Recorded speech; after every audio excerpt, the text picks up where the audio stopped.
Hello, this is Mikey Buzan, and I am gonna be animating some lightning stuff. Electricity, effects, ball lightning, things like that. I'll just show you, I already animated some lightning strikes here.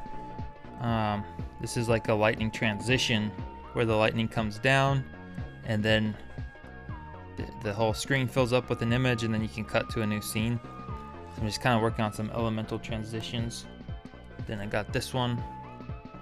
And this one's basically, it's like the typical forked lightning, these branching paths that come down and then flashes white, and then you get the more linear dart lightning, which is like the return stroke. This goes like this and then dissipates. And then well, this isn't lightning, but this is like a flat splash special effect. Also, you may notice I am now facing you. Previous streams I've been doing it from the camera on my desktop computer, so it'd always be like looking at the side of me, but I got my phone set up, so supposedly this will feel more like I'm talking to you. And if I can remember to look at the phone, but at any rate, hopefully this is feels more interactive. And I'm also going to be trying to sometimes look at chat in case anyone says anything, so I can talk to you if you have things to say. And I did this purple lightning. So this one comes down and then it inverts to a negative color, and it kind of makes this feeling like it's burning your retinas to have two frames where it alternates between white and black, or just invert the colors. It really gives that kind of strobing type of effect. And then for this one, you'll notice that as it starts to shrink, there's a blank frame every other frame or so. So it'll go a frame, blank, then a drawing. Just have some blank parts in there, because that's kind of makes it feel a little more crackly. So that's something to keep in mind when you're animating electricity. You don't have to have every single frame filled up with an image. Just have some blank frames in there to have it snapple around a little bit. And then we did this one, which is like almost like a magical type of attack. The lightning comes in and then it shrinks apart. And all this little stuff is called bead lightning, where after the main strike, the lightning loses luminosity and heat, so it rapidly dissipates and shrinks in size until it disappears. And that's called the bead out stage, or the decay stage. Happens directly after the lightning blast. And then this is just like a little electric spark that shoots across the screen, just coming like this. Then it just really jagged type of shapes here. And then I drew another darker blue one behind it. And then they dissipate on their own areas. And you'll notice too, like, probably one of the most important effects to add to lightning are glow and blur. So if you're drawing or animating lightning, just create a new layer, duplicate your lightning layer, and then add effects and blur underneath it, and it'll look a little bit more realistic. So those are just some examples. And yeah, if you were gonna animate lightning, you just draw a motion path like this, and then that like pretty much plots out the direction for you to go, and you just come in like this. Then you get the return stroke where it strikes the ground, flashes white, and then the rest is just shrinking bead out stage where it decays. That's a really simple way to animate lightning. But I might just animate it myself really quick here in case that didn't make sense. So here's how to animate lightning. Just draw a little guide of a single squiggly line coming down.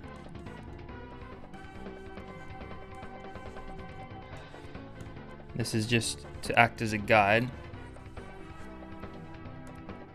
Turn the opacity down a little bit. And then, actually, so the way I did it before, I animated from the beginning into the return stroke. Another method is actually to just start out with the big return stroke. So draw in the point where the lightning hits the ground first. And this is just rough. This isn't like cleaned up or anything. This is just to get the shapes in. So we'll draw in this return stroke first, the big lightning strike. And the return stroke is basically the image you see in a lightning storm. Like when the lightning connects with the ground, connects with the streamer coming up from the ground. That's the return stroke, and it's the most intense and brightest point of a lightning strike, and it's generally the shape we most often associate with the lightning strike. So a method is to just animate this first as a key pose, and then actually go backwards a couple frames, and we will animate into the key pose. So the first step is to draw the lightning strike, and then the next is to just go straight ahead where you will animate the electricity, the lightning strike coming down.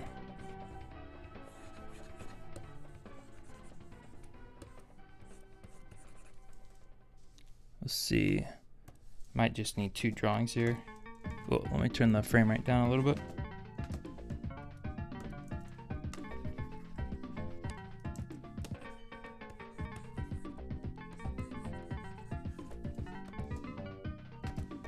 Okay, so this is just like kind of loosey-goosey.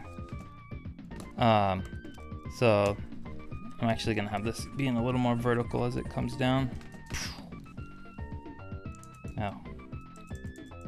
Okay, hold on, I need to get rid of this blank frame. So right after this point where it hits the ground, it'll flash white. So the entire screen will fill up white. And then I'll turn my light box on so I can see this. I'm actually going to invert the shape now. I'm gonna draw a different return stroke that is basically the kind of zigging and zagging in sort of like the opposite direction. And this will create a nice little contrast with the first return stroke. And it's actually gonna be a little bit thicker.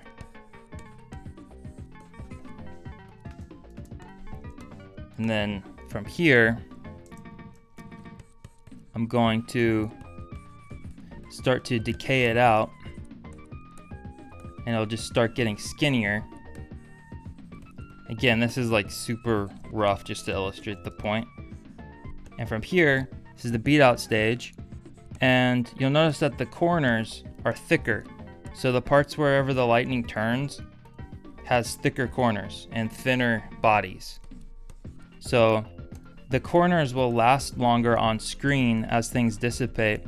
The corners will be kind of bunching up, and everything else is kind of breaking apart.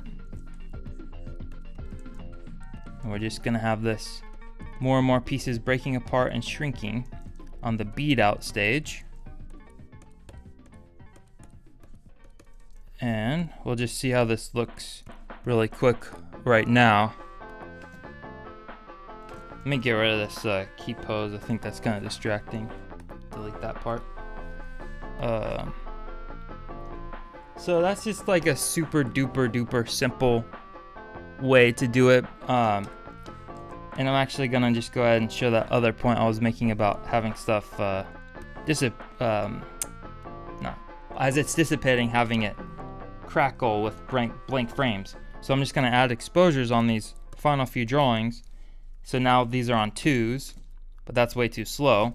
So what I'm gonna do is on every second frame of this exposure, delete it, delete it, delete it, delete it. So now it's doing a little, I feel like there's a name for this. For some reason, I can't, just where it's flickering. Yeah, flickering. It's just flickering. So that's like a super duper baby way to animate lightning if you just want to get something coming in, you know. And of course, there's other types of lightning. Like there's most lightning actually never even hits the ground. Most lightning is kind of more like this. It's called forked lightning, and it comes down in what's called stepped leaders, which is where the electrical discharge is carving a path through the sky. And these are like the branches, the weird little branching types of squiggly lightning you see in the sky. And so these will kind of come in, flash, and disappear. So like you can just draw a key frame of the lightning coming in, and then just draw going from backwards, have this stuff kind of coming in like this. We'll just see what this looks like. So that's 3 frames, and then maybe have one frame where it's getting skinnier, and this is what this will look like. So you could draw a bunch of these to fill up the sky with a bunch of forked lightning. Obviously polish it up, make this stuff look nicer. Again, these are just chicken scratchy rough animation. Oh, I have someone that said something. I have to pay attention to my fellow humans. Doshi, I need to practice effects animation more, but it kind of daunts me a little bit. Haha, beautiful. Oh, thank you. Dude, I've been really digging your work, and yeah, keep it up. Looks like you're kind of well, I just totally blanked out what I was gonna say. But anyways, I appreciate it, and keep up the awesome work. So next thing I'm gonna do is well, this is unfinished, but this is like trying to get some particles coming out of the ground. So a lot of times when lightning hits the ground, you can really exaggerate these particles that shoot out like this. And on the ground here, I also drew this like stuff coming out horizontally as well to emphasize the sort of like a shock wave. So down here, you see this shape. To try to make it feel a little more 3D, when it hits the ground, this shape kind of helps have things expand out, and then it starts to break apart and dissipate over here. So there's a lot of fun stuff you can do with effects animation. It's like there's really no like one correct way to do stuff. There's so many options and ways to play around with your art. So that's why I really like effect stuff, is it's kind of less stressful than animating humans or things that need to be a little more conforming to what people expect it to look like. And this is another strike I did. Here's the rough animation. Oh, this one, actually the frame rate's gonna be a little messed up, but it comes in on 1s and then it's gonna dissipate on 2s. So when it comes in, it'll be coming in faster, and then it'll dissipate slower, so we can kind of feel the dissipation a little longer. And on this one, actually, you'll notice that one part is in orange, another part's in black. So the orange is the secondary lightning strike, or the secondary lines. So the first thing I did was just animate this big shape first, the main shape that comes in. And then on the second pass, I came in on another layer, and I'm doing this orange thing behind, which kind of complements the strike. And then it comes in again and does a couple return strokes here. So like everything, if you're making stuff that's like getting more complicated, it's helpful to do things in passes where you just animate one main thing at a time. And still need to color this, but this is the cleanup. And yeah, I spent a little extra time on this dissipation. I'll zoom in a bit. It's got pretty labor intensive. You see all these little dots as it's breaking apart. Like, it took longer than I was expecting it to, but I feel like it just needs some more screen time. Okay, so the next thing I'm gonna do actually is just start to kind of make some more things from scratch. And I had ideas I wanted to draw. What is on the idea list here? I'm gonna animate ball lightning, which is that weird phenomenon. It's really rare, but it's the type of lightning where it's like a ball and it just floats around. And then some other stuff. This isn't really like technically real things, but just notes to myself. I want to do this like unicorn discharge. It's like spiraling. And then the sparks that are going around on a spiral 8. And then one where it's like a horizontal charge. And well, whatever. I'll just start drawing stuff because I don't think I'm making sense. But yeah. First thing is get a little motion path here. So what I think I want to do for the ball lightning is kind of have it floating around in a kind of circle. And I'm just gonna put some marks here for my timing chart or spacing chart. It's basically gonna have pretty even spacing because I want the ball to just be kind of floating. So I'm just putting these more or less evenly marked spaces around, just having this. And this will act as a guide for animating the ball lightning. I have that held. So, first thing I'm going to do is animate the ball shape and then go over on another pass and kind of add in like cool little electrical discharges shooting all around. I'll just start out. Ooh, I think I have an idea actually.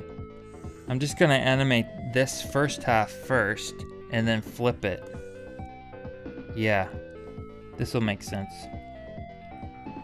Okay. Let me turn my light box on. So this way I'll have to animate half as many frames. If I just copy and paste these frames and then flip them horizontally, it'll finish up the other circle.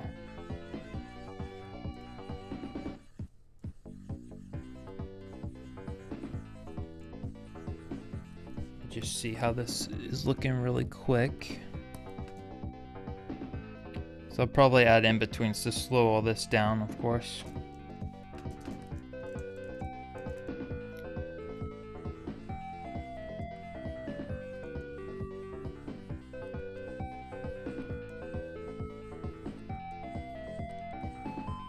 Alright, I'm gonna... Yeah, it's too fast as it is. So I'm gonna duplicate all my frames and I'm gonna add in-betweens. So now it'll be twice as long. I'll delete every second exposure because I'm just gonna straight ahead the electrical little lines that are gonna be shooting out of this ball. So I'm not doing this pose to pose. I'll just have all the frames I know I'm gonna need ready. And we'll add in the in-betweens. So when I do in-betweens, I normally zoom in a bit, just to have a little bit better precision. But again, this is kind of effects work, so it's okay if things are a little bit loosey-goosey. What's up, Eugene Cubed? Thanks for dropping in. So something I'm keeping in mind while I'm doing these is that I don't want anything to be touching the corners of the screen, because it'll get cut off if I wanted to overlay these on other footage. So I just have to make sure I animate everything not going beyond the borders of the screen, because I'll export these with transparent backgrounds, and yeah, they can be used in other projects. But if stuff was touching the borders of the screen, then if you tried to move anything around or shrink it or change anything about it, the cut off part would then be awkwardly showing wherever it was cut off, and that's not what I want to happen.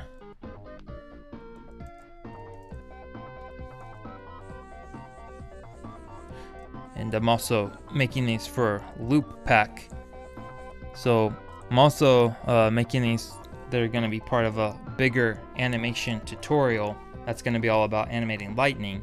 So I'm kind of this year, one of my strategies is to try to multi-purpose any type of project that I work on, such that you can get more mileage for the amount of work you put into something. So the thing about animation is it's very time consuming. So if there's any way you can create other things out of it, then it makes it less depressing. All right, now I'm gonna duplicate this and show you what I was telling you about flipping it. I'll select all my frames and flip it horizontally. Ooh, okay, and then I need to reverse it. Reverse the order so that it'll be coming up where it meets it at the bottom. So reverse order. All right, so now that's how it's gonna be going, but of course there's two of them now. So what I need to do is go down on my timeline and move these duplicated frames over to the very end of the cycle. Now, let's see what happened.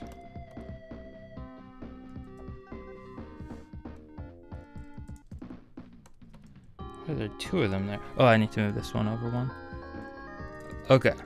I probably need to add one in between to seamlessly connect this bottom part here. So this is how it is now. What's up, Micah? What's up, Kid Pen? What's up, Spencer Green? Oh, I think Spencer Green is Eugene Cubed, because you both said A. And yeah, and you had to switch accounts. Well, thanks for coming by again. All right, so down here I'm just gonna move it over, and I need to make one in between because the spacing is too wide. Zoom in, and this will complete the loop.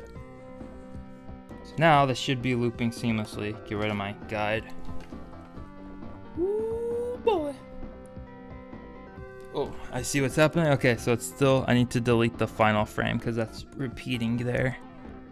All right, delete the final frame. Now I'm gonna save so I don't lose all my April foolishness. Now it should be looping seamlessly. I'm gonna put my cool glasses on. Oy. All right, I think that'll work. So now I'm going to fuse these layers like Dragon Ball Z. Do the fusion dance and merge the layers. So now this, I'm just gonna title this ball so I don't draw on it by accident. Alright, so now I have the ball layer down of the lightning, and now I'm gonna create a new layer and call this one ball lightning. So this will just be where I'm animating the lightning discharges coming out. Get a little bit of a smaller brush going here. And I think I'm gonna zoom in a bit just because this is pretty small. Actually, let me think here. Do I like the ball being that small? I don't know. Oh snap, hold up.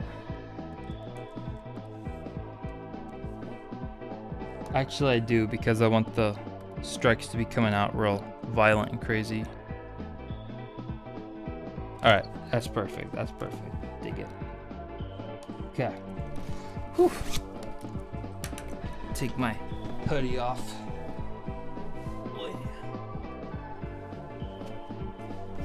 Crafting animation that has multiple uses is an economical way to build modular work. I follow you on Threads. I generally enjoy your opinions on animated work. Ooh, thank you for the comments. And did you come here from Threads? I just posted on Threads that I might be streaming, but I never know if my links work on there. I've been more active on Threads though. Try not to spend too much time on social media, but Threads doesn't seem to take up too much of my time when I do get on there. Alright, let's see here. Just gonna start animating some just electrical stuff that's gonna be coming out. Again, making the corners thicker. And you know what? Normally I'd be doing like rough animation, but I think I'm just gonna try to draw these nice enough to where I don't have to animate these on again on a clean layer. So just gonna be kind of building these shapes out and just call it done in terms of the cleanup. And then I'll duplicate these layers and add effects like glow and blur, which will make it look a little nicer. Because obviously right now, and plus I need to change the colors because this is black.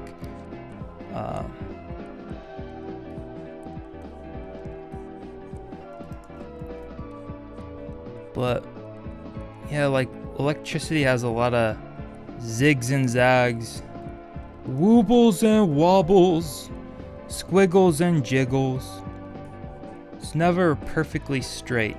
Like if you were just drawing straight lines coming out, that wouldn't look like lightning or electricity. Electricity is erratic.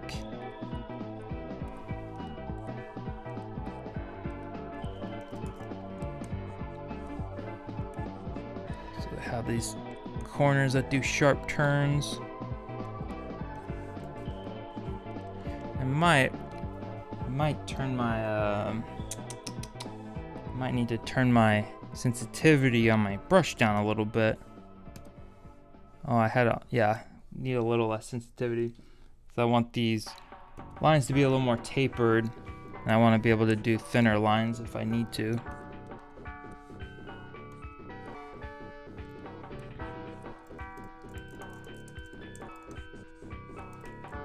And I'm not really using my light box because I want to be able to concentrate more on the image that I'm seeing directly right now. It's like if you have your light box on all the time, it can be hard to actually focus on the current image. I find the light box is more helpful for like tight in-betweening, but when you're doing like the poses, I find it's much more helpful to just scrub back and forth between frames, and you can more accurately judge the quality of the individual drawings. And so, okay, so I see a certain problem that could definitely happen here is if I get all these individual squiggles that I'm trying to work on frame by frame, I'm gonna get overwhelmed. So what I'm actually gonna do is just try to focus on one ziggle zaggle at a time, one wooble wobble. So I'm just gonna decide that I'm gonna be focusing on this wooble wobble that I'm drawing right now. And I'm gonna go frame by frame, having stuff appear and disappear. And I think as I'm doing this now, I'm already getting ideas that I want these to be kind of spiraling around. So I'm just gonna draw the base of this one first, spiraling, and then add more stuff. And of course, I'll have to go over, once I get all this stuff done on my own, I'll go over on another pass and polish up the lines. Since again, I'm not doing proper cleanup, I'm just kind of combining the rough and cleanup stage all together. I'm just sort of vibing this out. So let's see what we got so far, just basic. So that's the very beginning stage. It's actually kind of going faster than I thought it would. Okay, cool. Saw the link on Threads, found it on YouTube. Yeah, social media can be tough, but it is a good way to find other stuff that you're into, connect with other creatives, especially if there's no one around you in your immediate geography that has your interests. The internet closes that gap where you have access to so many other ideas and people that you might not otherwise. So yeah, like in some ways I would like to never have to be on social media.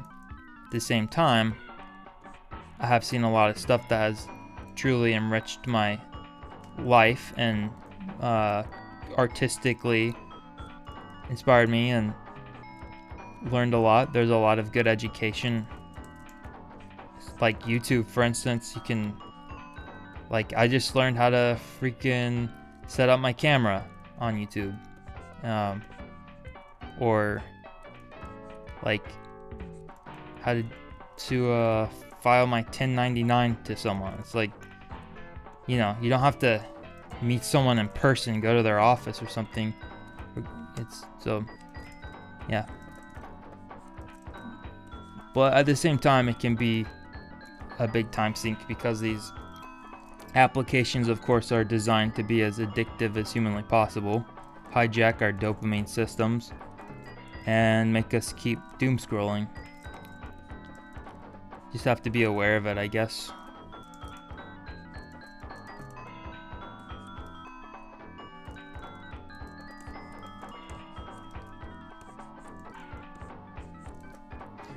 I did a lightning stream like a week ago, but I deleted it because I got flustered because I messed up, and then I was hyper focusing on the fact that I messed up.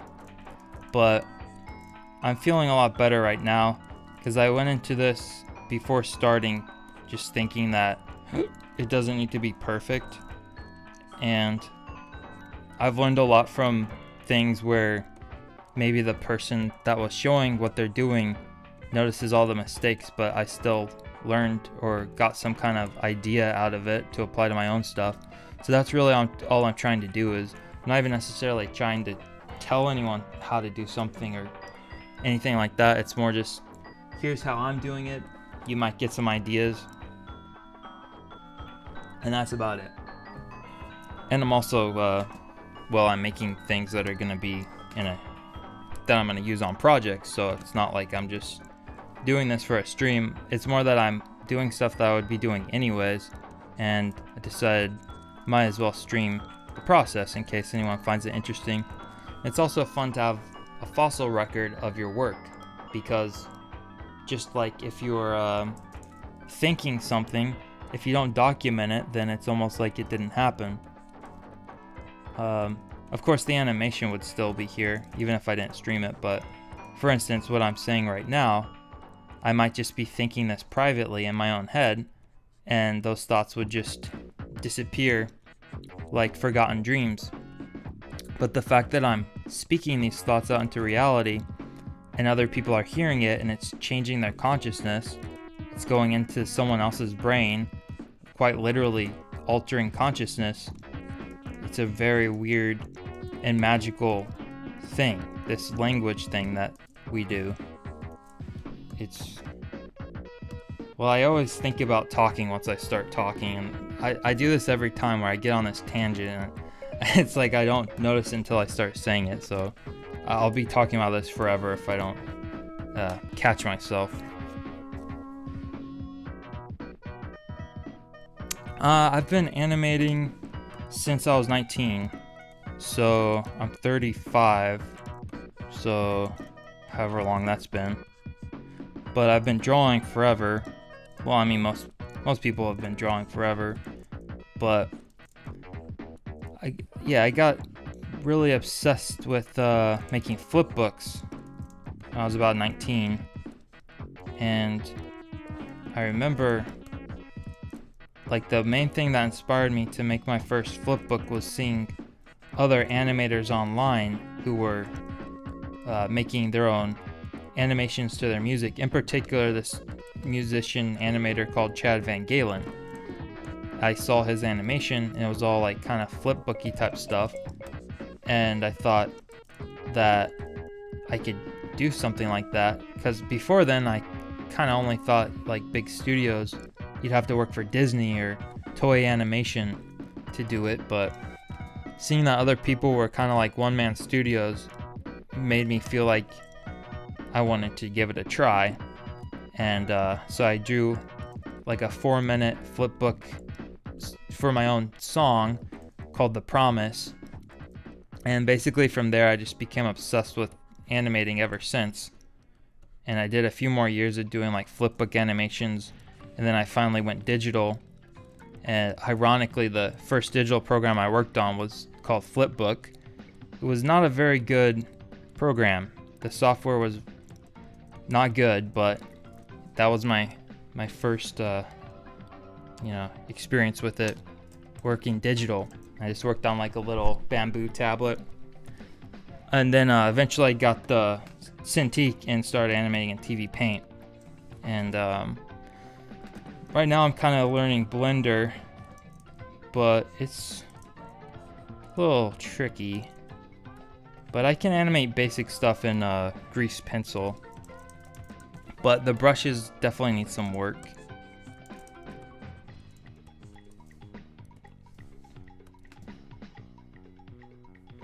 Let's see what we got so far.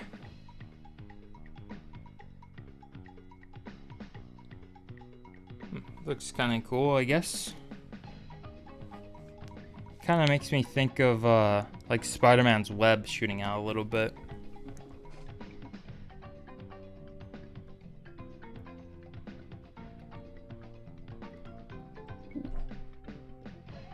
There's a lot of tutorials on Blender, so many things you can do, so many different styles. The thing I was kind of really interested in was doing low poly stuff, and then also wanting to use Blender as a way to make more like 3D environments, but in service of 2D animation. So like when you do like the texture mapped stuff, where like the characters are animated in 2D, but you can have 2D mats, hand-drawn mats on like 3D areas, 3D objects, so when you have the camera moving around, it'll map onto it, and you can make like really immersive, cool camera angles that wouldn't be practical if you were doing completely hand-drawn backgrounds. That's kind of the main thing I'm interested in learning with Blender.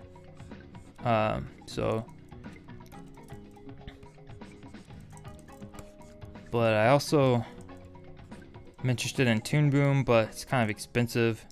So that's kind of the thing I liked about TVPaint, was it was just like a one-time purchase.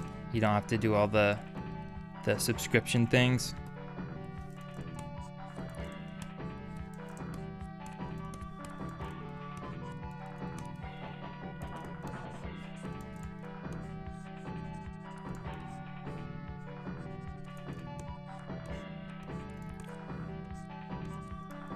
Oh yeah, can anyone hear the Sonic music? There should be Sonic music in the background.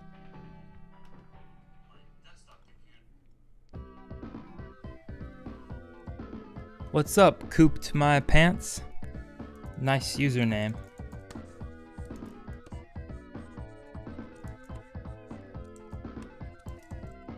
It's going pretty good. Just rocking and rolling, trying not to freak out. It's been a little bit tricky the past couple months, I'm not gonna lie. but trying to get some projects going, reaching out with previous people I've worked with in the past, reaching out to studios, not hearing anything back. So I'm just trying not to freak out, but it'll be okay, I hope. So I'm using this sort of downtime to work on these personal projects like animation tutorials and things like that. Because sometimes once you get going on a client project, it's really difficult to focus on anything else.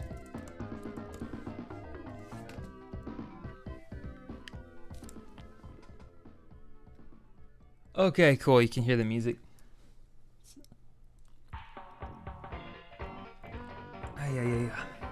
Mostly just listen to Sonic music, and then when I'm not listening to Sonic music, I listen to YouTube videos about Sonic the Hedgehog. Mostly the classic games and Adventure Time era. I'm not super into most current Sonic stuff, but I'm not like a hater or anything. I just am nostalgic for the ones I grew up with. Well, I saw the movies. They're pretty good. I don't love the Sonic movies, but I think the main thing is like my expectations were so low for them that when I have watched them, I've seen all three. I have enjoyed it. I've never been really bored or anything, but I would really like it if they just went into like Sonic zones and less stuff with the human characters. But it sounds like that's kind of the direction they're going to be going, hopefully. That's what the writers were saying. They want to really explore Sonic's zones more in the future installments. So I think I would be a lot more excited about that.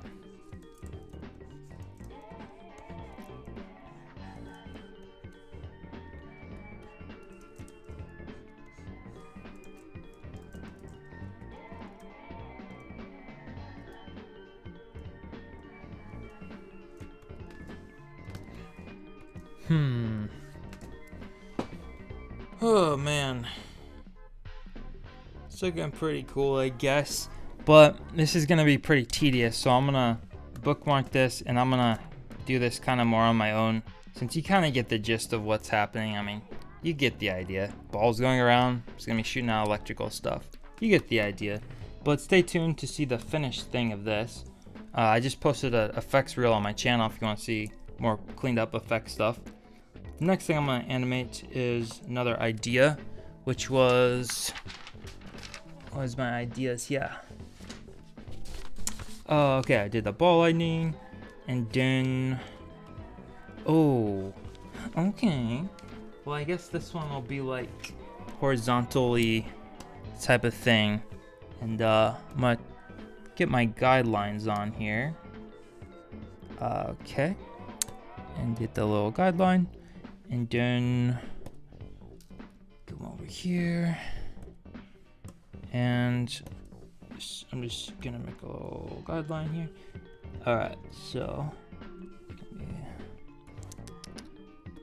this is gonna be like electrical current that's gonna be going horizontally, and I'm drawing these dots here as a frame of reference, and I'm just gonna be animating like some electrical discharge going all wild, like this. Actually, this one I'm gonna start out with a rough drawing first, just because I want to make sure the pose is gonna be good that I'm building up from.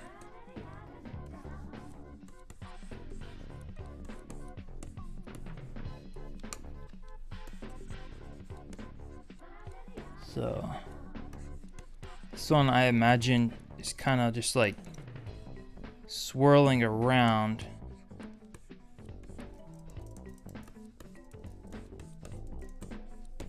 This.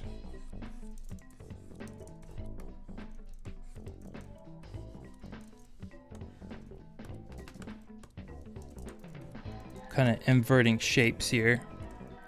It's like the more contrast you have in your shapes, the more animation you have. Animation is all about change. The less contrast you have, the less animation you have. And it's not that one is better or worse, it all depends on the context. For example, on a held pose, you wouldn't want a lot of contrast because it would be that, then it wouldn't even be a held pose. But on a moving hold, where the character has come to a stop, but you still have some parts that are moving a little bit, you would have very subtle, small, tight drawings that are closely spaced to keep the animation alive, even if you barely notice certain things moving. So this is just 3 drawings here. It's already kind of looping, but obviously I'm going to add more because I want it to be nicer. But it seems like 3 drawings is the bare minimum you need to get any kind of action.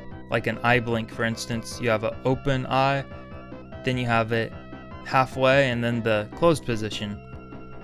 Or like a jump, you could have him down, then he jumps up. Well, maybe that's not the best. You'd need more drawings for a jump, but for most things in general, like if you were doing a super duper limited animation, you could pretty much, like a NES game, it's like a character moving around. You could do a lot with just 1 or 3 frames.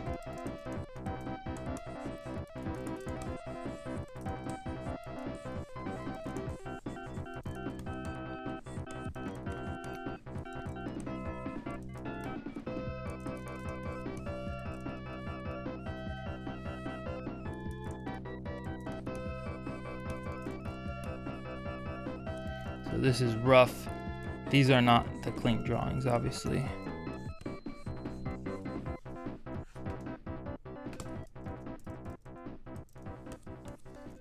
This is on 15 FPS to on 24. Put back on 15.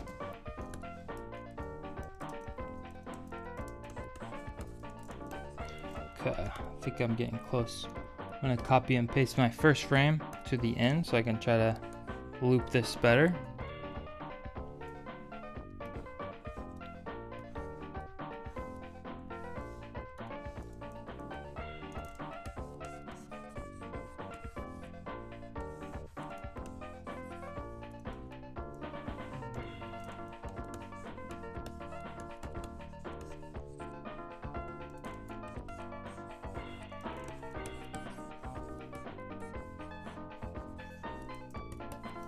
Okay, see if this general motion works as a loop as it is.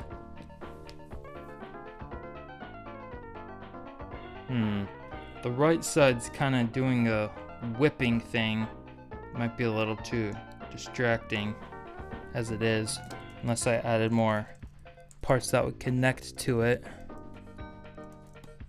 or had some parts dissipate out like this.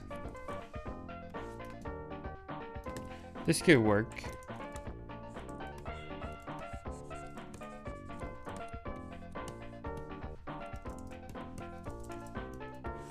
But I think that idea is more or less okay for now. I'm gonna move on to another idea. This one is going to be like 4 charges that are gonna be moving around the screen, kind of like the ball lightning, but it's gonna be doing something else. But I think I'm gonna draw it like, okay, I think I'm gonna have like an area right here. It's gonna go like this, then go up to here. Let's draw this 1, 2,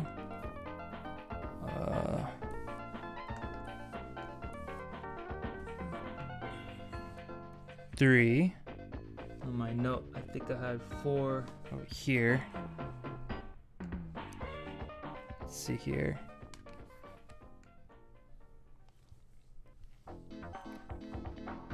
So this is just like a motion path of this energy ball that's going to be shooting around. Boom, boom, boom. I think I need a 5th one right here. Yeah. Okay, so that's my basic motion path. And so this one's gonna be like, it's gonna be kind of charging up.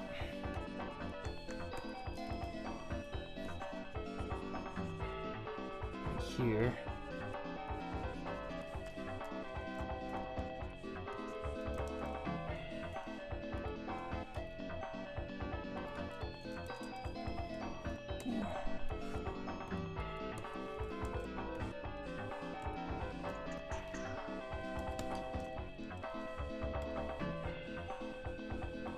Alright. So, I know this isn't making sense. Alright, so it's gonna be like, this is a rough animation. It's gonna charge up.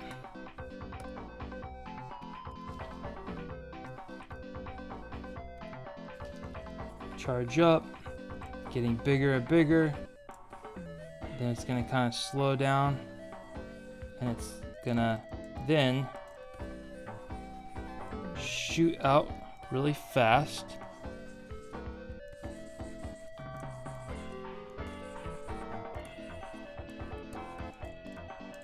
And then charge up, and then shoot out to the next area.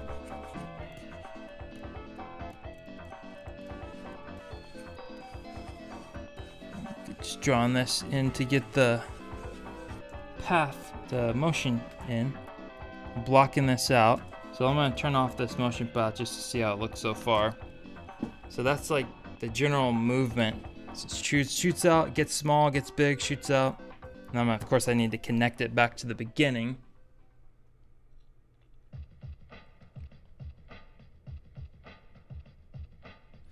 Yeah.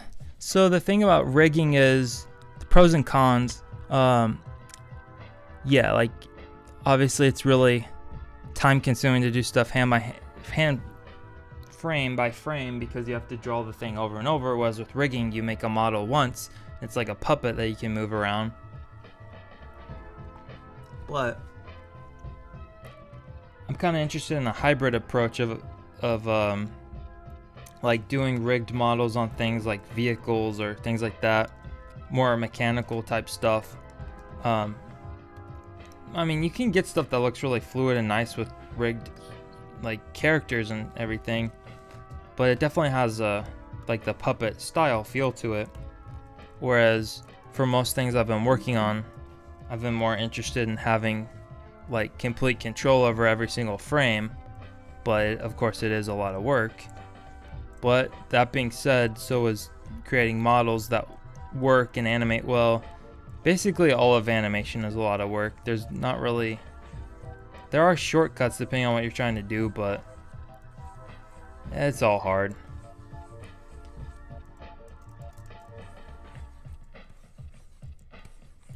But like what I'm doing right now, this sort of straight ahead stuff wouldn't really work on rigged animation.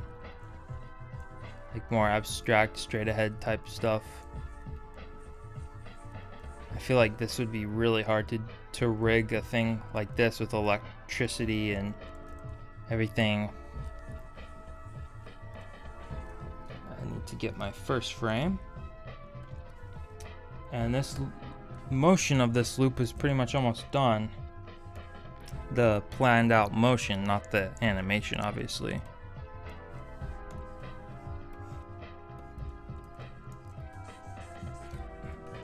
I used to never use like these motion path guides, but it's been a huge game changer, especially on like straight ahead animation, just to have like a goalpost of where your animation is going to end up, because that's one of the biggest drawbacks of doing stuff straight ahead is things can get out of control and you lose the layout and you lose the point.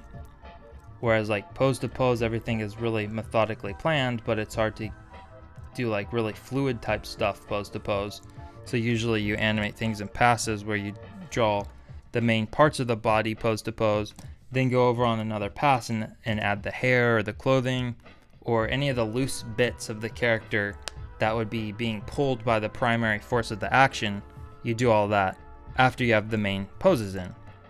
But this kind of stuff I'm doing is mostly straight ahead, but with a little sprinkle of pose to pose in here, thanks to the motion paths and kind of plotting out where the key frames will be. So this is like the main idea of this motion here, sparking around. And now I'm going to turn the opacity down. And basically this one's going to be like these kind of like a sparkling star. And I'm not really, this is the cleanup stage now, just using, so like, yeah, if you were drawing like a character, like I wouldn't go straight into cleanup. I would draw a tie down, like way better roughs that show where all the pieces of the character go. But for this kind of more abstract stuff, I can kind of just eyeball it and use this rough circle as a guide for where the placement of the main pose is going to be. But I don't need to rough out all these little triangular shapes. This can very easily be done straight ahead, the cleanup itself. And then turn the light box on and get stuff glowing out.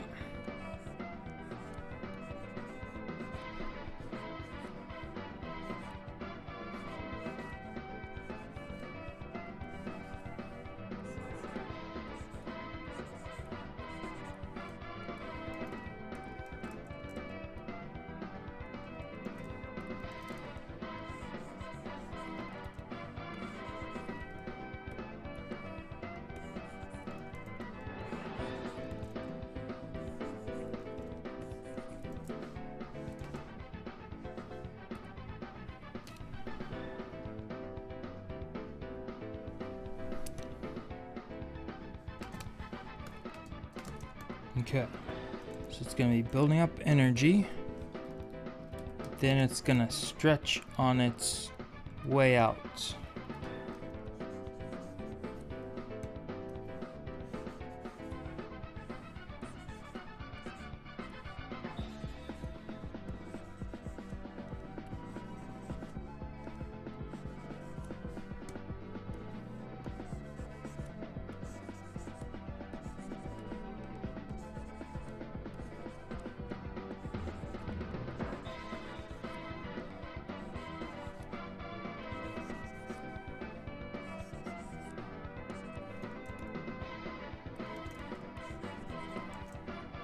And this one's getting kind of tedious, so I'm just gonna come back to this later and rough out another idea. Because the thing about animation is it does take a lot of time, and I want to explore some other stuff. So other idea. Did that. Oh yeah. Guess I could do this one other idea is like kind of like these discharges happening.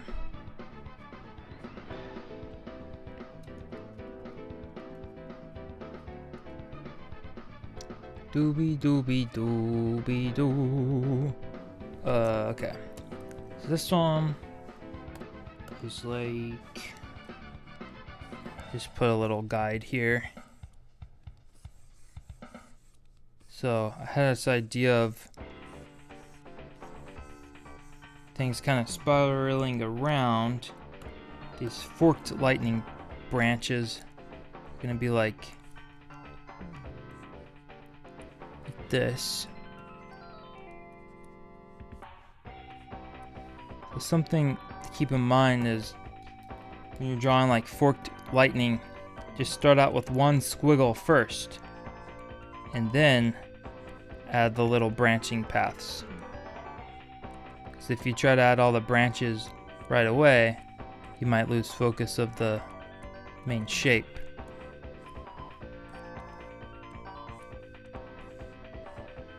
You can see things that kind of connect here.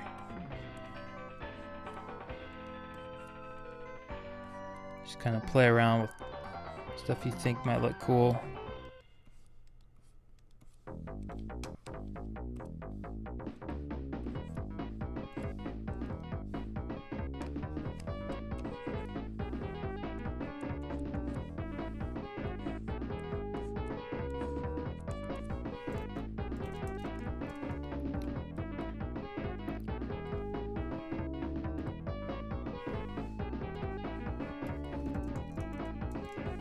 So on this one I was kind of seeing like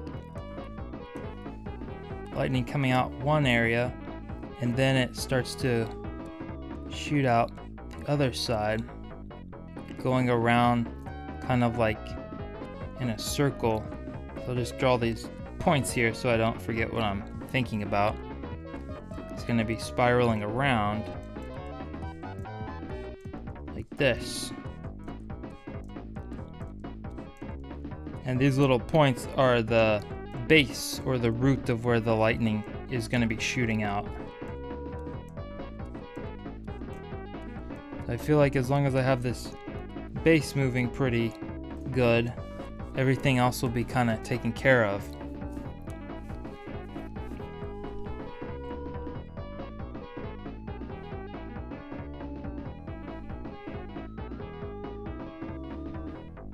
Alright, now I gotta try to go faster. Here we go. Rapid time. So, as the lightning starts to come out the other side, the previous stroke is gonna be shooting out still, but then it's gonna start to be dissipating and breaking apart. Like this.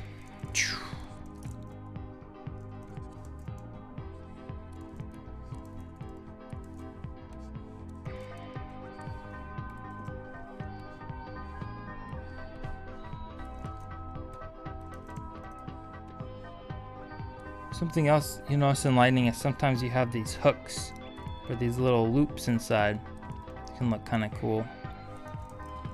It's like there's negative space right here, and those little hooks kind of add some visual interest to the shape. Breaks it up a little bit.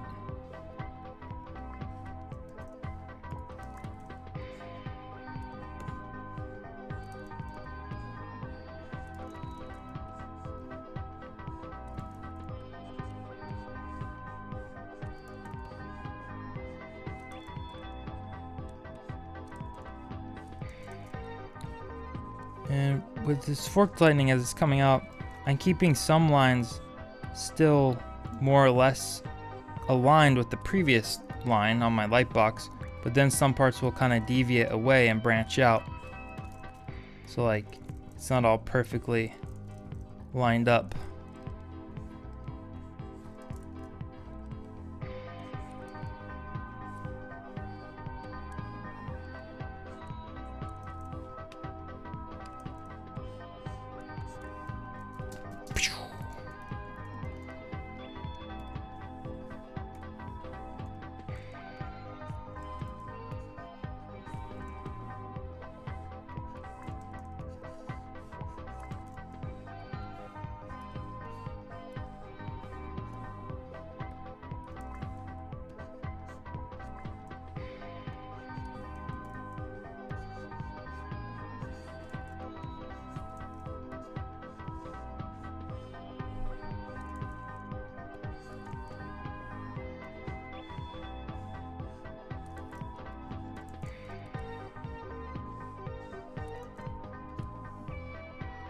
Whew, let's just see what this is like so far.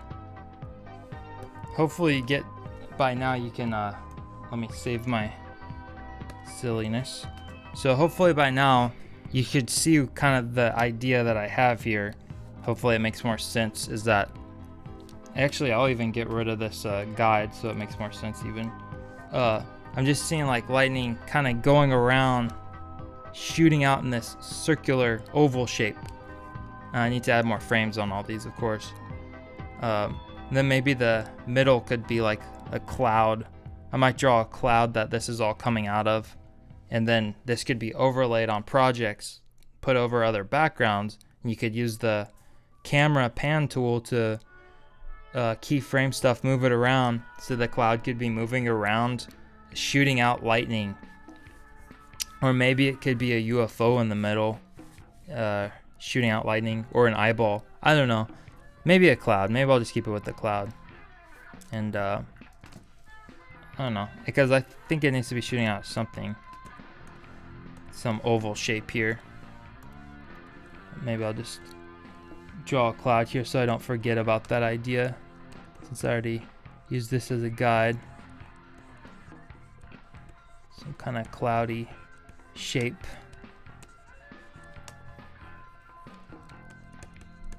Cloud. All right.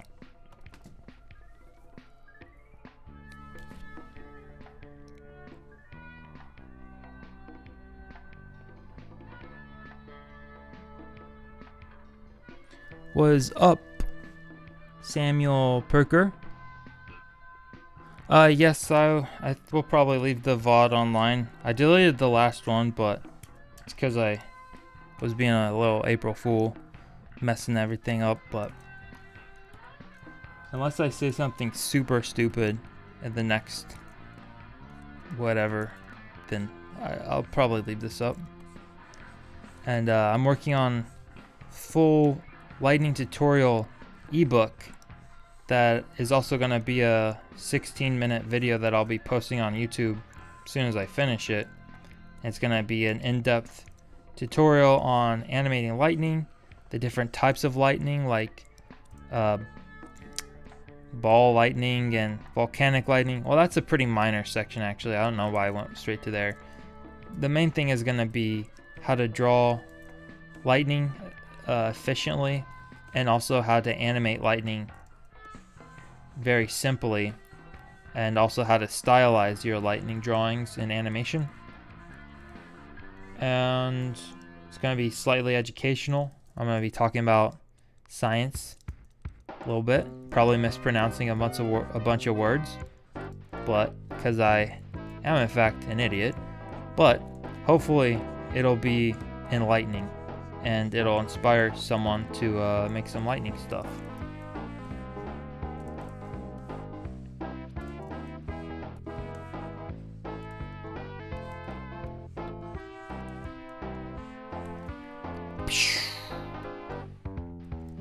Amazing.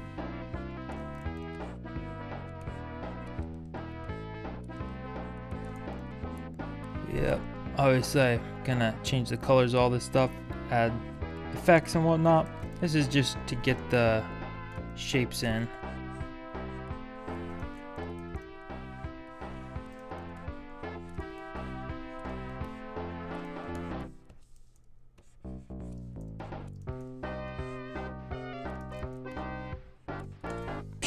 Let's see what this is like so far.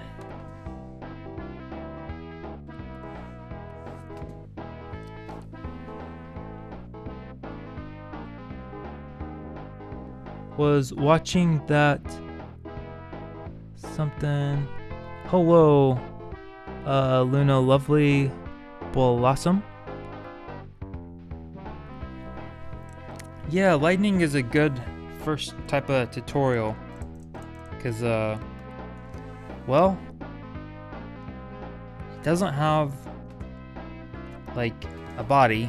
You can just draw a squiggly line and add some more lines, and, you know, that's lightning. And you also don't have to worry about gravity. Animating things with gravity is a lot harder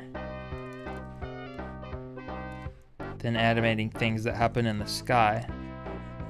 That's why a lot of the music videos I've worked in, I like to have parts that are either underwater or in the sky or in space, because you can just, you know, be really floaty and fluid with your work.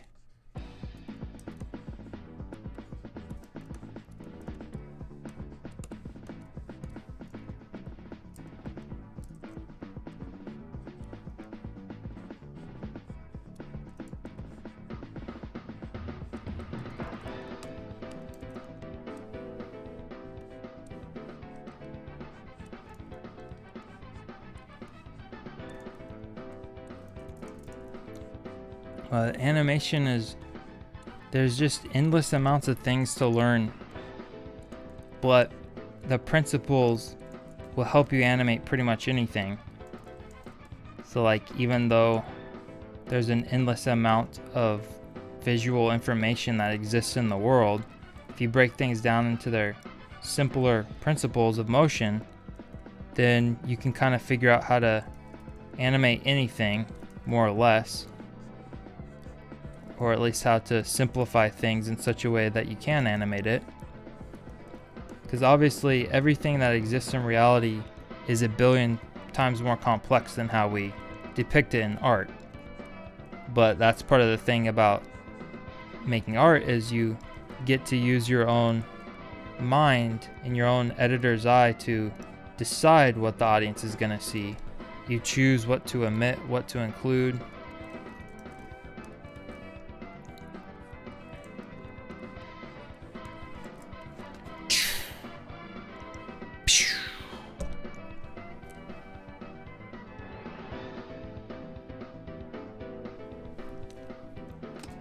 Whew. Well, I feel like this idea is more or less ready for me to finish up on my own. You get the idea. And what else was I gonna draw? I think I was gonna draw some sparks. Guess I could draw some sparks. So like sparks, of course, flicker a lot. But I won't get to the flickering stage quite yet. But yeah, I kind of have this idea of sparks that were like going around in a figure 8 kind of. So like, just draw a little motion guide here. It's more or less a figure 8. And then turn the opacity down. And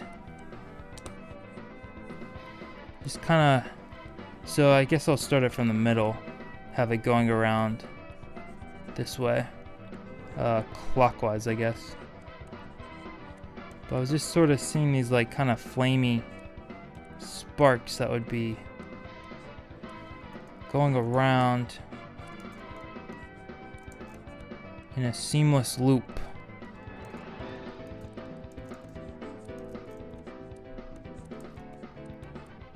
I'm just doing this one straight ahead.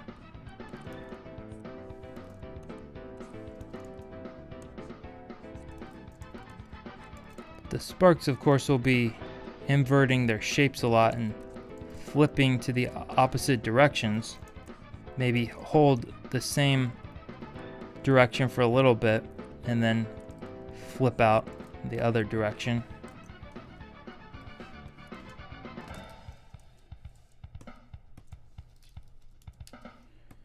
And once I get stuff animated, I'll probably add frames and then make them disappear every other frame.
Okay, I think I know what I need to do here.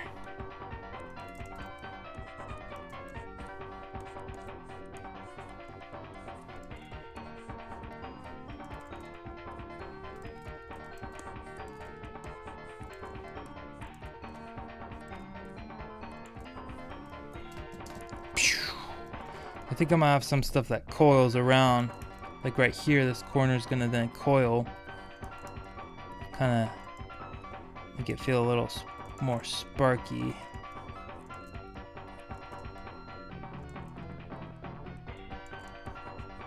Then shrink.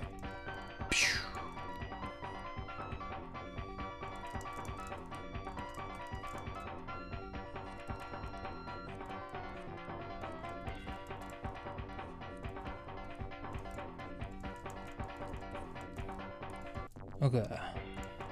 So as it goes down its path, I'm gonna have the thickness more favoring the direction it's going and have the back parts kind of shrink and dissipate.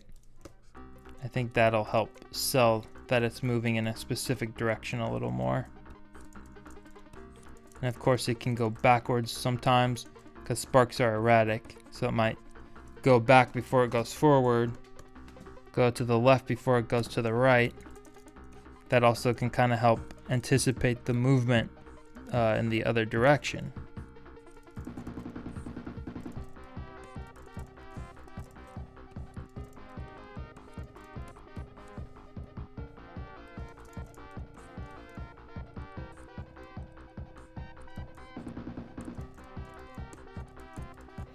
Some particle pieces break off.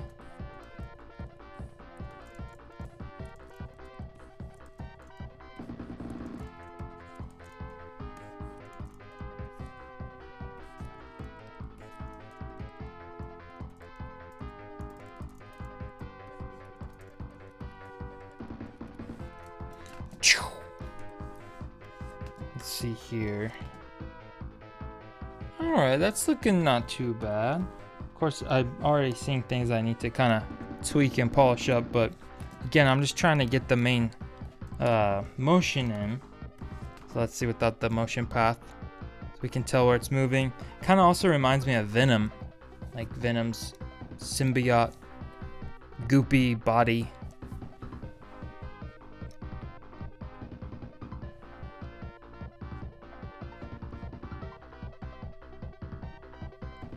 Okay. Like later I'll probably go in with a smaller brush and tighten up these loose particles that are coming out. Make them a little bit nicer and also add some even smaller ones to make it feel a little more dynamic. It's like adding more small shapes against big shapes. Yeah, I need my guide. Boom, boom, boom. And this spark is just working its way down this motion path.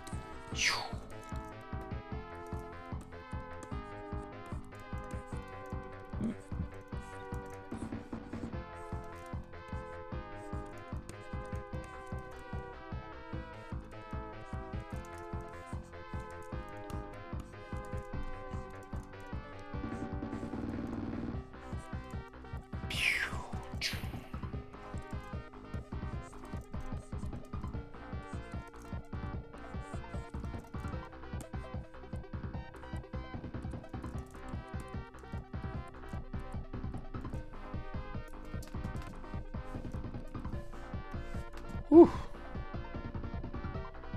I think we get the idea of that one more or less. It's just the same thing. I'm just gonna have it go all the way around. Whew. Alright. Well, I guess I'm gonna save this. And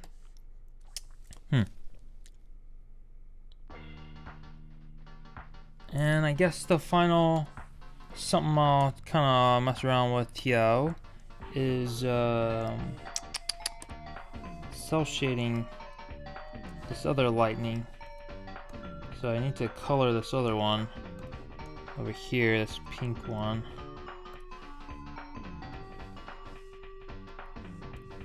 Just here.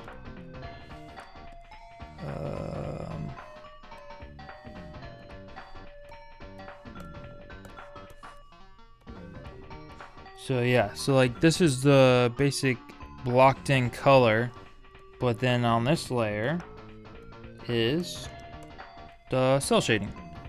So I need to block in the colors, then I'm gonna go over and draw another layer of color to give it a little more dimension, make it feel a little more 3D.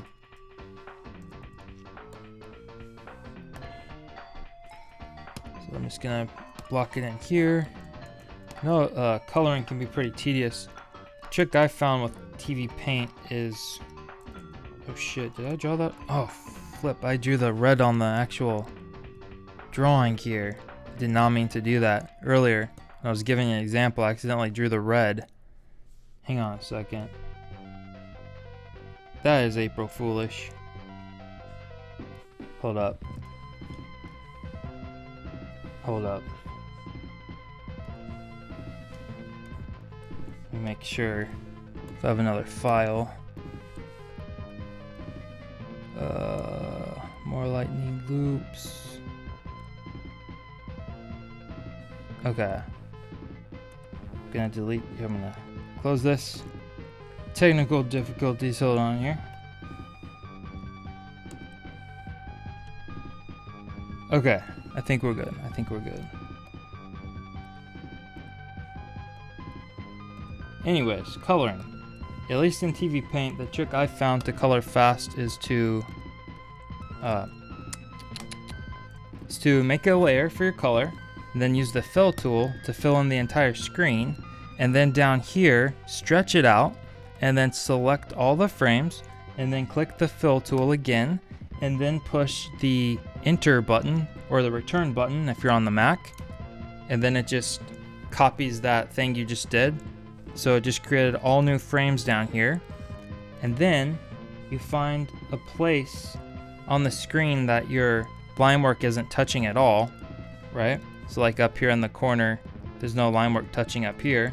So I go to my fill bucket tool and I click the source as above, and I go to erase, and then erase it, then select all the frames, click enter to repeat this action, and then it erases all the frames that you just did. So that's a fast way to just get the blocks of color in erased really fast. But of course, you might find that, like over here, it didn't get everything. That means there's some gaps on the line work here that I need to hunt down and connect these, whatever gaps might be in the line work. And that's the reason the paint bucket went through it. So, I mean, coloring is always tedious, but a little less so when you do some tricks like this. Just need to find where I messed this up.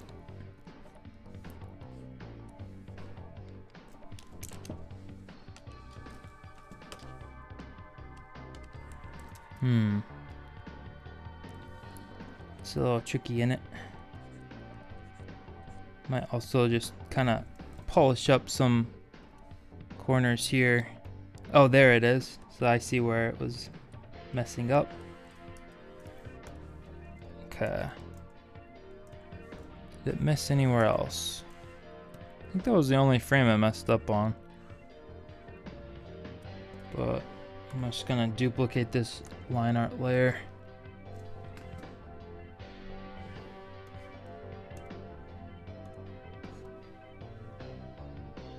Okay. We should be good. We should be good. Come down here. Then set my source to above. Erase. And we're good. I'm going to turn the opacity down a little bit because I need to erase all these gaps that are in the lightning where there should be gaps. So like that. There's a little negative space in there. Negative space, get rid of there.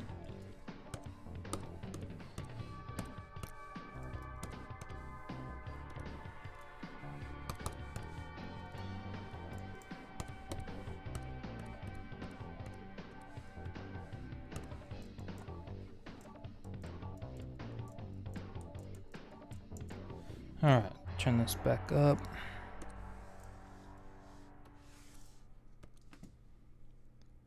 Alright, so that's the basic animation in. What's up, Bomation?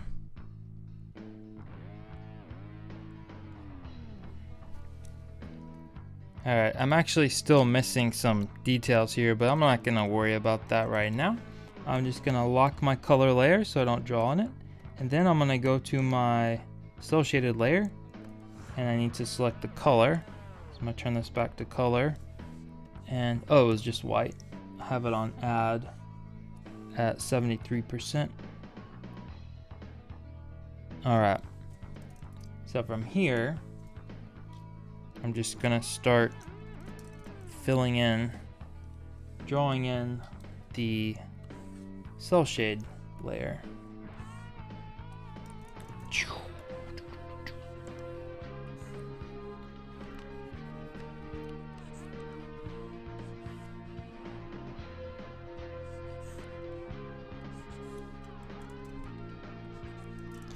And I'm basically using the outlines of this solid block color as a guide for how to draw these interior lines. But I'm not following it perfectly. Still adding some changes of shape and line direction here and there.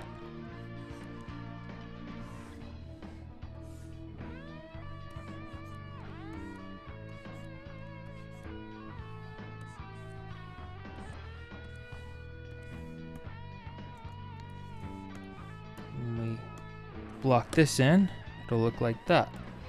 Of course, I'll need to go in later. I'm not gonna do this now, but I'll just show you that I'll go in later, zoom in, and kind of tighten up these parts where there's sort of some ugly parts that are, you just want to tighten it up a little bit.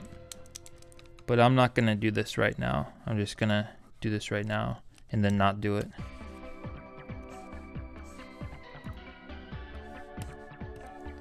To show you. This will be done in a different pass because, like, thing about animations, there's so many steps. It's best to focus on one main thing at a time.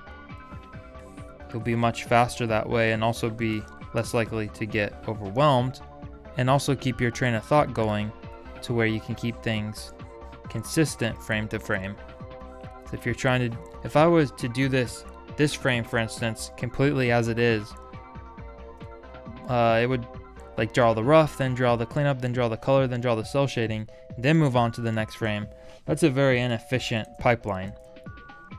So it's much better to do things in a logical order of importance and progression.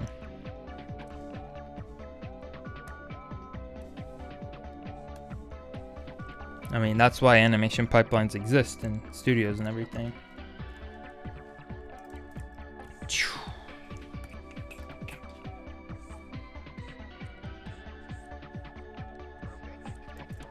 I think this one will look pretty cool once we add the glow and blur behind it too. For the other lightnings, I haven't been drawing this interior color, this interior cel shading, but I wanted to on this one.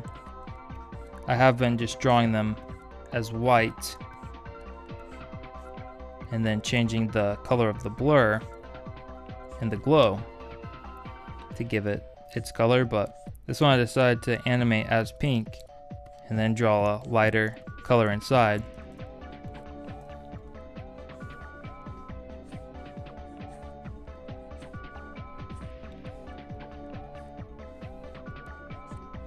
I guess changing the color of lightning to more like pink kind of gives it more of like a feeling of magic. Just changing the color of things can change the effect that you're going for. Color is very important with effects animation.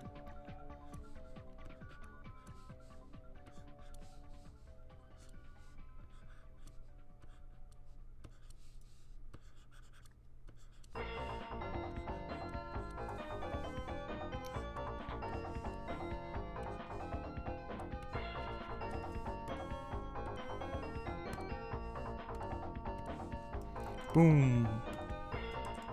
That's looking pretty good. I like how these frames are animating into each other.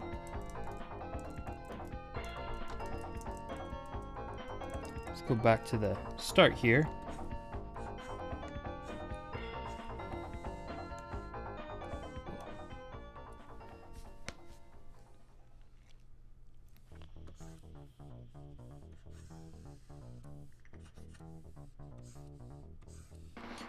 But yeah, I'm trying to animate more tutorials this year. I want to try to at least do one main tutorial a month. Like, this is a live stream. I'm talking like a proper YouTube tutorial with editing and things like that.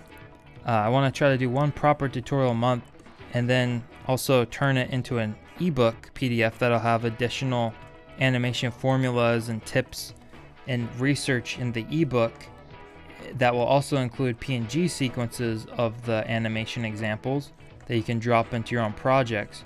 And I'm going to put these on Patreon and also on my shop under the courses section, because right now I only have one course, and it's the fire course, but I've had this courses plural section on my shop for 3 years now, but I only have one course. So it's kind of silly to have something that's plural courses with an S and only have one course.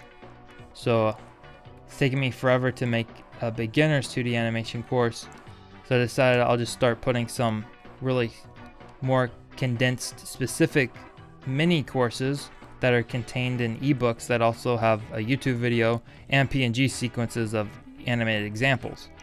And I think that'll be a nice way to get little bite-sized things out. So that's kind of my YouTube strategy this year, is to do courses that also turn into ebooks with PNG sequences, and also turn these animated examples into animated loops when possible, that I can also put onto Patreon and also put on the shop. So multi-purposing lots of things out of these research and YouTube tutorials, just trying to make as many things out of it as possible. It's also, I'd like to spend more time learning all this stuff and putting everything I learn into little convenient bite-sized things that people can apply to their own stuff.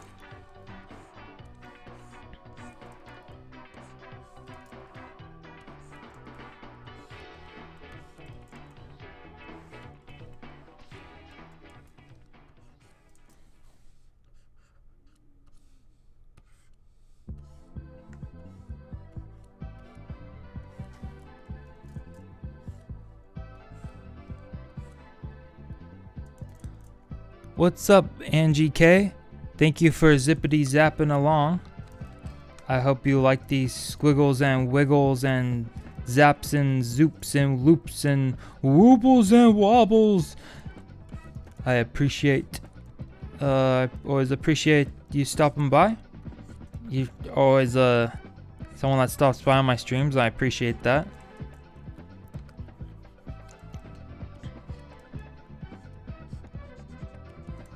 I have my camera set up so I can see people now. Or actually I can't see any of you, but you can see me. And hopefully that makes it seem like I'm looking at you. We're connecting on a human level.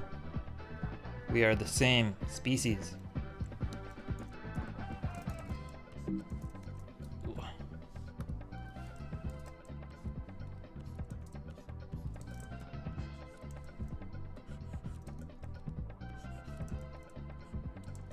Gonna try to start streaming more.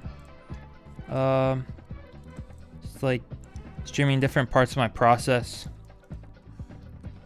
Kind of like a work diary.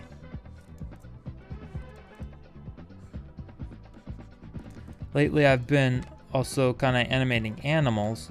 I've been rotoscoping the Edward Muybridge photographs, and I'm gonna change them around and add weird stuff to them, but they're in the public domain. But I wanted to also learn like more animal locomotion type stuff, and that's a good way to learn that, because you're spending a lot of time with each individual frame. And there's also, I'm drawing it in Blender Grease Pencil, so it's kind of like I'm trying to learn Blender through a project. Otherwise, I'll never learn Blender unless I have some motivation to open it.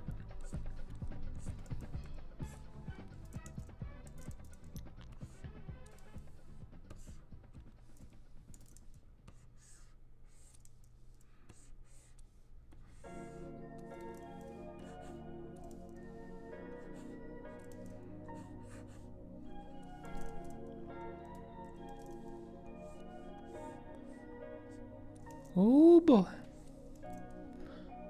These colors and shape remind me of Team Yell in Pokemon Sword and Shield. Ha! That's so true. That's the last Pokemon game I've played. Or, actually that's not true. Well, okay. It's the last, like, the most recently released Pokemon game I've played is a Sword. But the last Pokemon I personally played is, I'm working through Platinum right now. Which I've never played that one before. And I'm quite enjoying it. It's a nice little fun thing to do at the end of the day as I'm getting cozy, warm in my bed under the blankets. Catch some Pokemon. That one's a little harder too.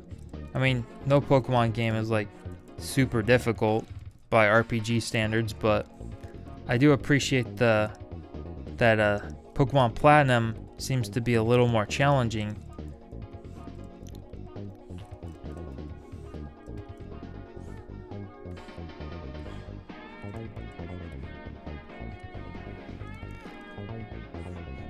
I think I might do a live stream sometime of drawing Pokemon characters, because the Pokemon are made up of a bunch of just basic shapes, and it's a good way to practice drawing because they're all made up of very easy to understand geometrical shapes.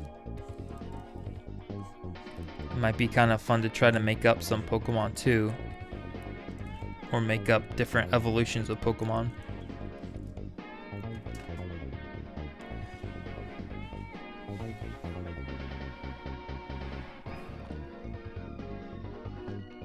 Pokemon Masters EX. Ooh. Nice. I haven't heard of that one. Is that a ROM? Or like a fan game?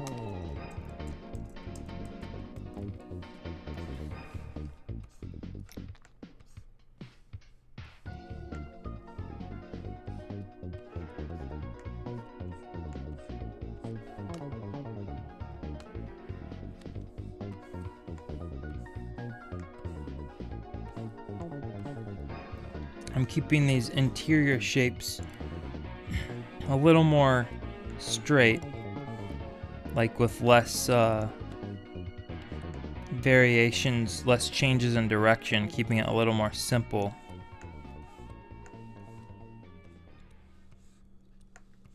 Because like straighter lines show more energy,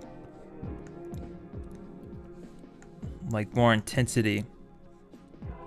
So the middle part is kind of the most intense, the most heat in the blast, most luminosity. And then the outer parts, the pink parts are like where the energy is shooting out. And then of course the bottom here we have these particles that are shooting out, almost like a splash, kind of having them fall downwards too, like a little bit like a water splash.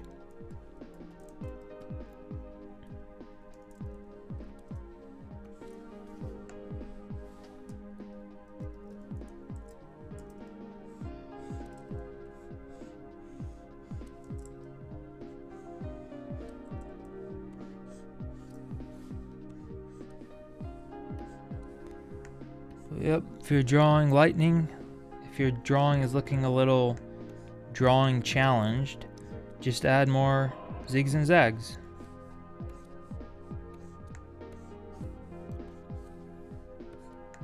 And make the corners thicker. These corners are kind of triangular and thicker.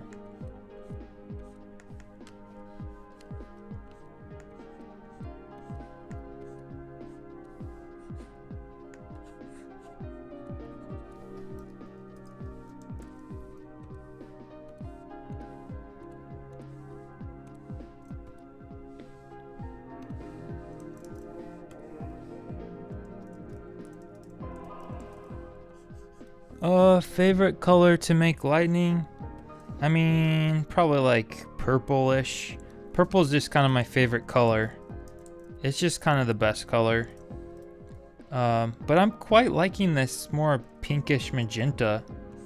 But I don't know if I would necessarily say this is the best color for lightning. was saying earlier, it looks a little more like magic. So I think in terms of just versatile use, I'd say probably like a bluish or purple would be the best for lightning, or just like even like more like a white glow, but it's kind of boring. But I think probably like blues and purples are kind of the most common type of lightning look.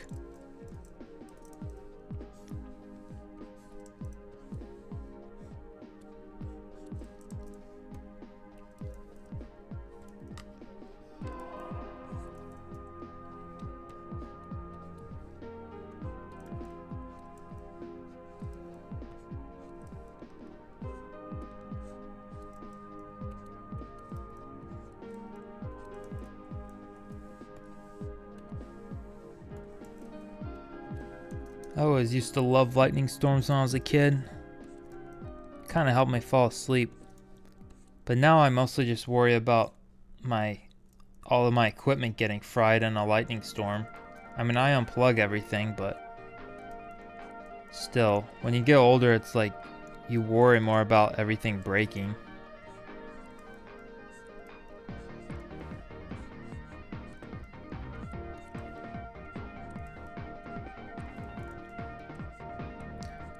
Now the whiter part inside is kind of breaking apart and bundling up on these corners. It's going to be shrinking.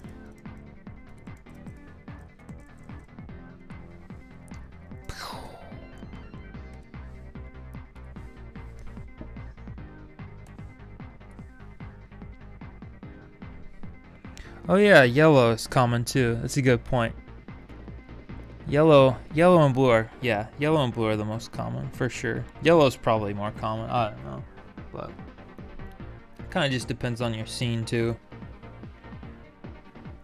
what you're going for.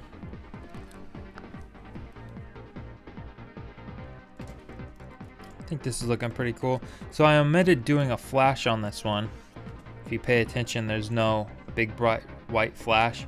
So I feel like this frame here is big enough that it kind of sells the idea of a flash. And then we have a blank frame right here. So it's like, that kind of helps with that feeling of the after image, like the flicker.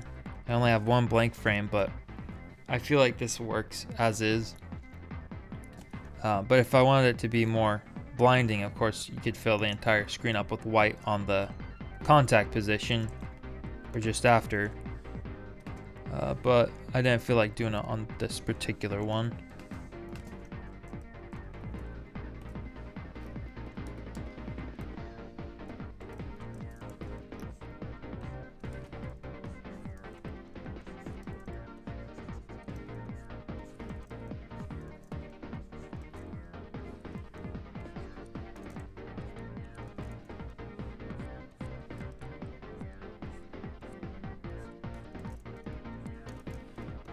Ooh. Just flipping back and forth, letting the pieces dissipate and break apart.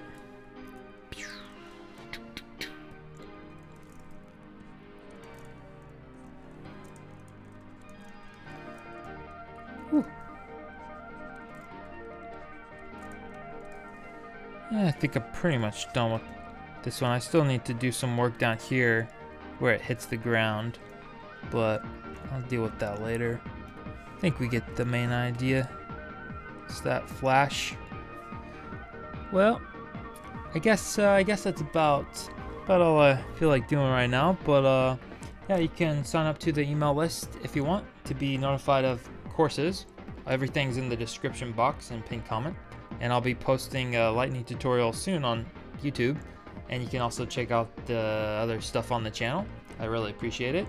And did you know that liking the video helps the video grow on the YouTube algorithm? Other YouTube stuff, send big hug, or no, I don't know. But anyways, can check out the fire course, and yeah, just check out the stuff on the channel, and I'll see you in the next video. And I really appreciate everyone watching, and chatting in the chat. So I hope you have